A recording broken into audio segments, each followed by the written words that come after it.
የሰማሁት ነገር እስካሁን እውነት አልመሰለኝም። ሰዎች ከተከተልክ ሰዎች ይሞታሉ።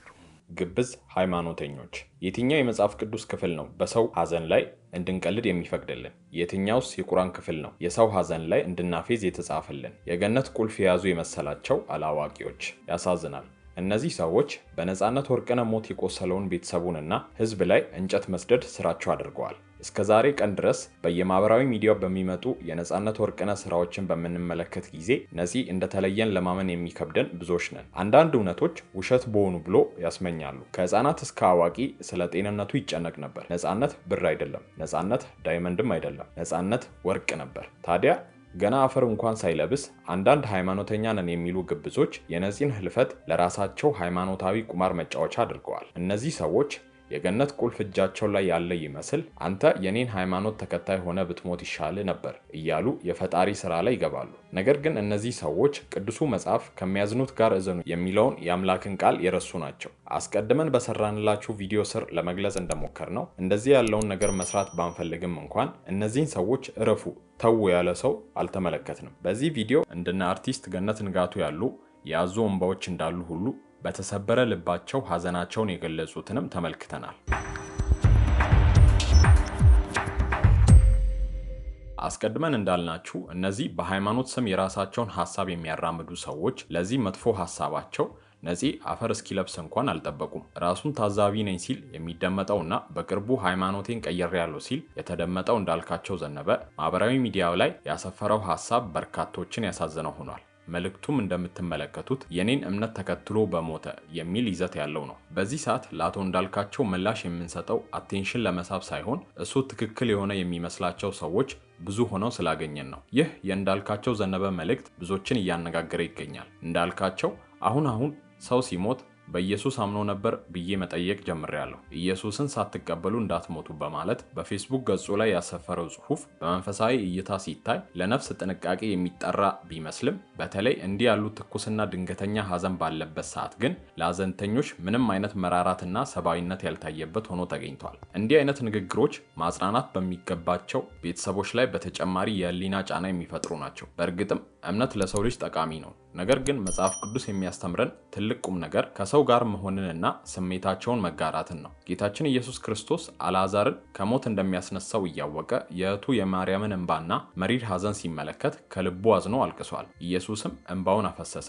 ዮሐንስ 11:35 የሚለው ቃል የፈጣሪን ለሰው ልጅ ያለውን ጥልቅ ርኅራኄና አብሮነት የሚያሳይ ነው። ኢየሱስ ዝም ብላችሁ እመኑ እኔ ያስነሳዋለሁ ብሎ ከመስበኩ በፊት ከሐዘንተኞቹ ጋር አብሮ አልቅሶ ስሜታቸውን ተጋርቷል። ለእንዳልካቸውና እንዲህ ላለው አስተሳሰብ የሚሰጠው ትልቅ ምክር ከሚያዝኑት ጋር እዘኑ የሚል የመጽሐፍ ቅዱስ ትእዛዝ ነው። አሁን ያለው ሰዓት ስብከትና ፍርድ የሚሰጥበት ሳይሆን ለወዳጅ ዘመዶቹ ትከሻ በመሆን አብሮ የማዘን ጊዜ ነው። የአንድ አማኝ ትልቁ ምስክርነት በመከራ ውስጥ ላሉ ሰዎች የሚሰጠው ፍቅርና አብሮነት እንጂ ህመማቸውን ሳይረዱ የሚሰነዘሩ ቃላት አይደሉም። በድንገተኛ ሞት ውስጥ ለሚገኙ ቤተሰቦች እንዲህ አይነት ንግግሮች ከማጽናናት ይልቅ ቁስላቸውን ይበልጥ ሊያቆስል ይችላል። የአርቲስት ነጻነት ወርቅነህ ሞት መላው ሀገሪቱ እያሳዘነ ባለበት በዚህ ወቅት የሚያስፈልገን ለቤተሰቦቹ የሚሆን የፍቅር እጅና የጸሎት አጋርነት ነው። እምነት በተግባርና በርህራሄ ሲገለጥ ይበልጥ ኃይል ይኖረዋል። ሁላችንም ከምክርና ከትችት በፊት ሰብአዊነትንና መራራትን ልናስቀድም ይገባል። ከዚህ ከእንዳልካቸው ንግግር በመቀጠል መሰል መልእክት ያስተላለፈው የእስልምና ተከታይ ነው። እንደምትመለከቱት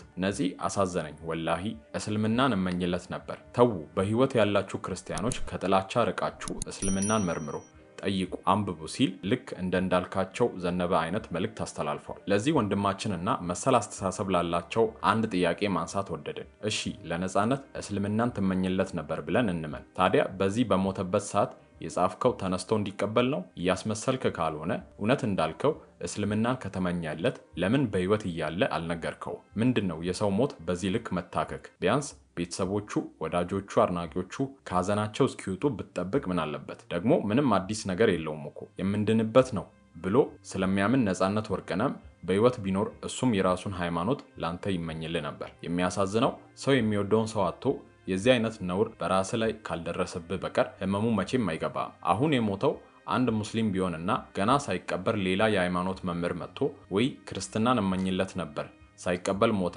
ምናምን ብሎ ቢፖስት በመጀመሪያ የምትቃወመውና በሰው ሐዘን እንዴት ስብከት ያካሂዳል ብለ ከሚወጡት ማል አንደኛው አንተ ነህ። ለማንኛውም እንደ ሰው ሐዘን እንጂ ብሽሽቅና ድንዝና ሃይማኖተኛ አያስብልም። ልክ እንደነዚህ በሃይማኖት ውስጥ ያሉ ግብዞች ሁሉ የገዛ ጓደኛው ሆና የማስመሰል ጥግና የነጻነት የሙያ አጋሩ አርቲስት ገነት ንጋቱ አስመልክታናለች። ለዚህ ስራዋ ደግሞ ተወዳጁ ኮሜዲያን ደረጀ ኃይሌን ማገዶ አርጋለች። በኋላም ይህን ያወቀው ደረጀም ሆዳምነት ሲል ጠንከር ባሉ ቃላት ምላሽ ሰጥቷል። በተቃራኒው ነፂ አስመሳይ ጓደኞች እንዳሉት ሁሉ ሞቱን ሲሰሙ ልባቸው ይደማ ለነፂ ባለመድረሳቸው የጸጸት አለንጋ እየገረፋቸው እንዳለ አንዳች ማስመሰል ሳይኖርባቸው ስሜታቸውን የገለጹትንም ተመልክተናል። ከነዚህም መሃል በየቃለ መጠይቁ ለአሁኑ ህይወቷ መቀየር ነፃነት ወርቅነህን ሳታነሳ የማታልፏ ተዋናይት ሳር አብዱልከሪም አንዷ ናት። የሰማሁት ነገር እስካሁን እውነት አልመሰለኝም።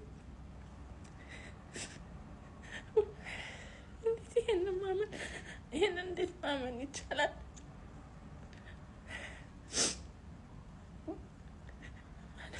እዛ ጋር መገኘት አለመቻሌ ራሱ በጣም ናመመኝ።